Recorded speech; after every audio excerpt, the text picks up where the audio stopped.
Dumnezeule, ajută-i să fie lumină, Doamne, tot ce vor face, Doamne. Rămâi cu noi mai departe și noi vă mulțumim în veci de veci. Amin.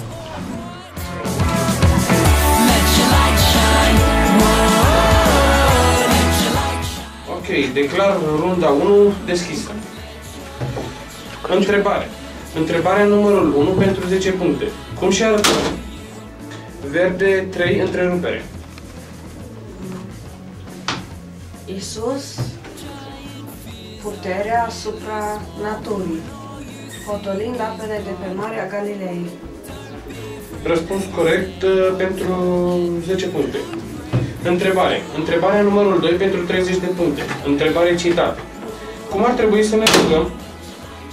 Verde 3, roșu 3, întrerupere.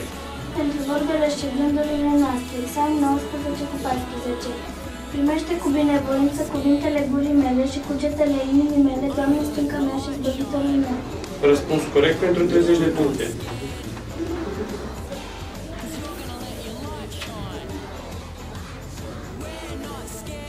Întrebare. Întrebarea numărul 3 pentru 20 de puncte.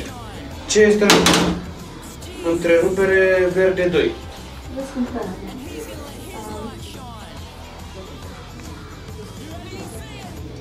Răscumpărarea este prețul pe care l-a plătit Iisus pentru salvarea noastră. Răspuns corect pentru 20 de puncte. Întrebarea numărul 1 pentru 10 puncte. Cine erau primele întrerupere verde roșule? Cine erau primele de oameni afară de Maria și Iosif care au auzit de nostru Iisus? Corect pentru 10 puncte. Întrebarea numărul 2 pentru 20 de puncte.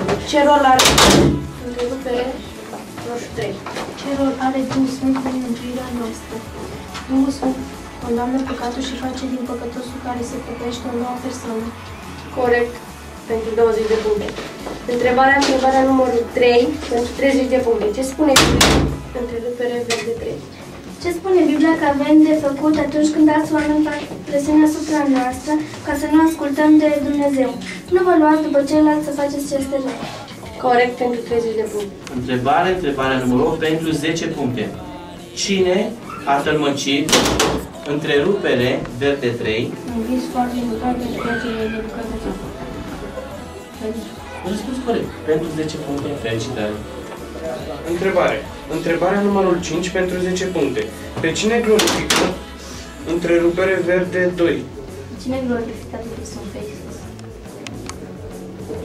Răspuns corect pentru 10 puncte. Întrebare. Întrebarea numărul 6 pentru 20 de puncte. Ce este pământul? Roșu 3.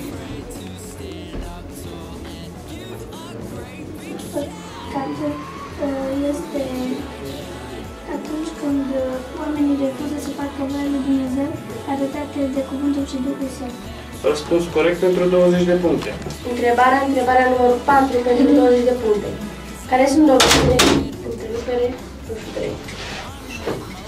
Care sunt dovezile unei vieți pline de Duhul Sfânt? Bucuria și mulțumirea sfântească, puterea de a învinge păcatul, dorința de a cunoaște pe Iisus, și pe cuvântul Său,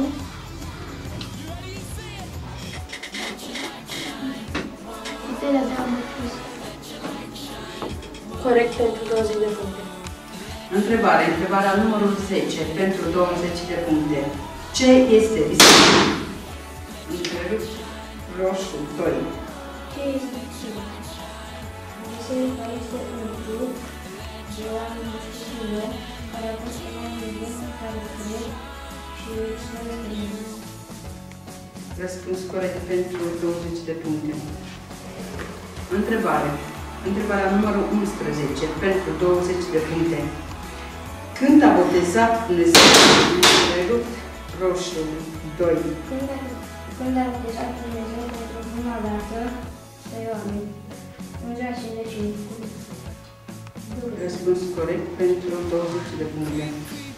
Atenție, roșu 2. Dacă roșu 2 are 1, 2, 3, 4, 5, 6 răspunsuri corecte. Întrebarea numărul 10 pentru 10 puncte.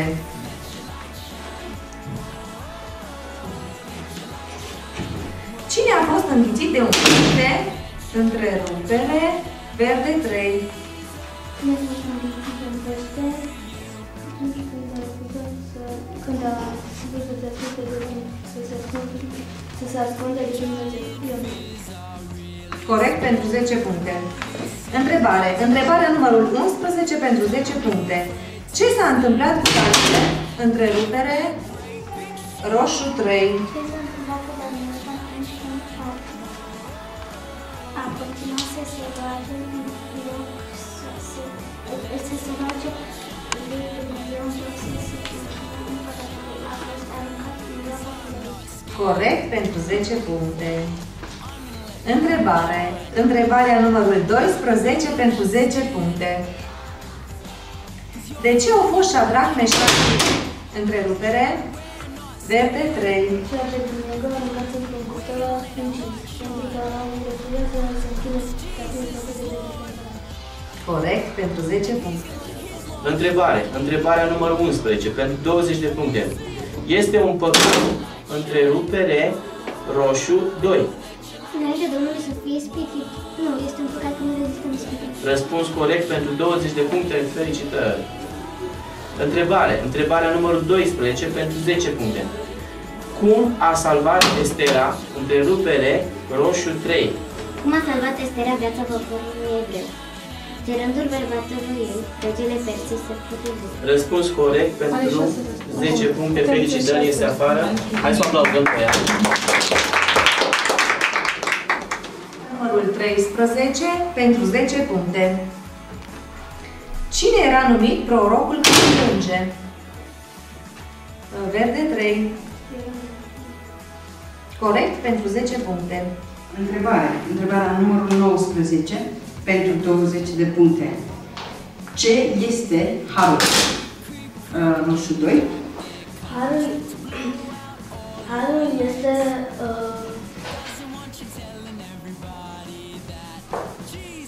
faptul că Dumnezeu le-a dat dragostea și iubirea lui în dar și în care și nefinalitate. Răspuns corect pentru 20 de puncte. Întrebare. Întrebarea numărul 20 pentru 20 de puncte. Care sunt cele 3 lucruri despre care spune Pavel că formează împărăția între roșu 4? Împărăția,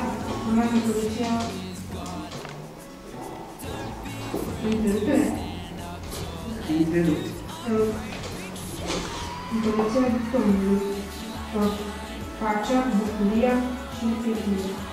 Și pacea Duhul Sfânt. Răspuns corect pentru 20 de puncte.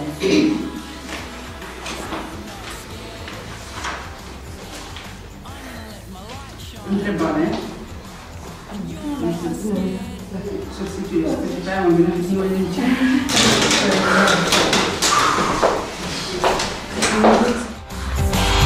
We're gonna let our light shine. Jesus is Lord, and He's gonna let His light shine. You ready to see it? Let your light shine. Whoa, let your light shine. Whoa. Let shine and Următoarea întrebare pentru grupa numărul 1. Fiți foarte atenți. Care sunt cele 4 evanghelii din Vechiul Testament? Spune. Bravo! Sfică-țel, mă jucam mereu, și după pisici, aș juca din greu, prieten bun, pentru om aș fi,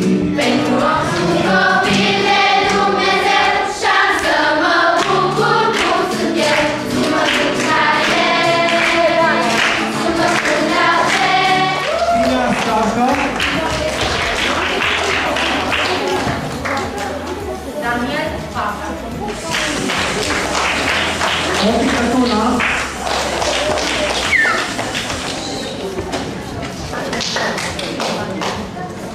Vania Alex. Dorożie indywidualne. Ioan se acordă concurentului te uiți prin foaie sau concurentei sau concurentului acum vreți voi așa Eremie Anelore roșie se acordă echipei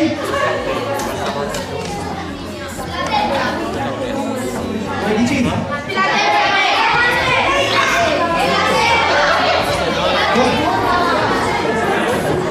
se acordă echipei Emanuel Berg. Felicitări! Și locul întâi se acordă concurentului sau concurentei.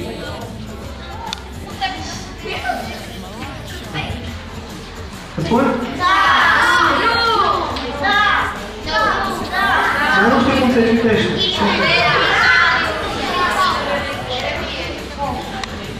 Țacă Ruben! Felicitări!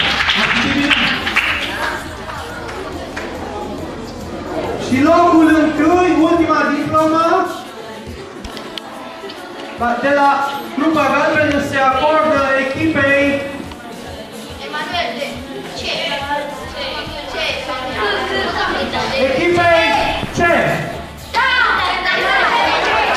Echipei Emanuel ce? Felicitări! Nu e atât de important ce calificativ ați obținut acum, da? Vă bucurați acum, da? Am luat premiul 1, am luat premiul 2, n-am luat nimic. Dar ceea ce e important e ce ați învățat, da? Da? Pentru că vor veni situații dificile în viață, de exemplu, ați auzit versetul de dimineață, da? Când veți crede că nu mai puteți, că nu mai și vă veți aminti acel verset din Biblie pe care l-ați învățat la GBQ. Pot totul în Hristos care mă întărește. Și atunci te ridici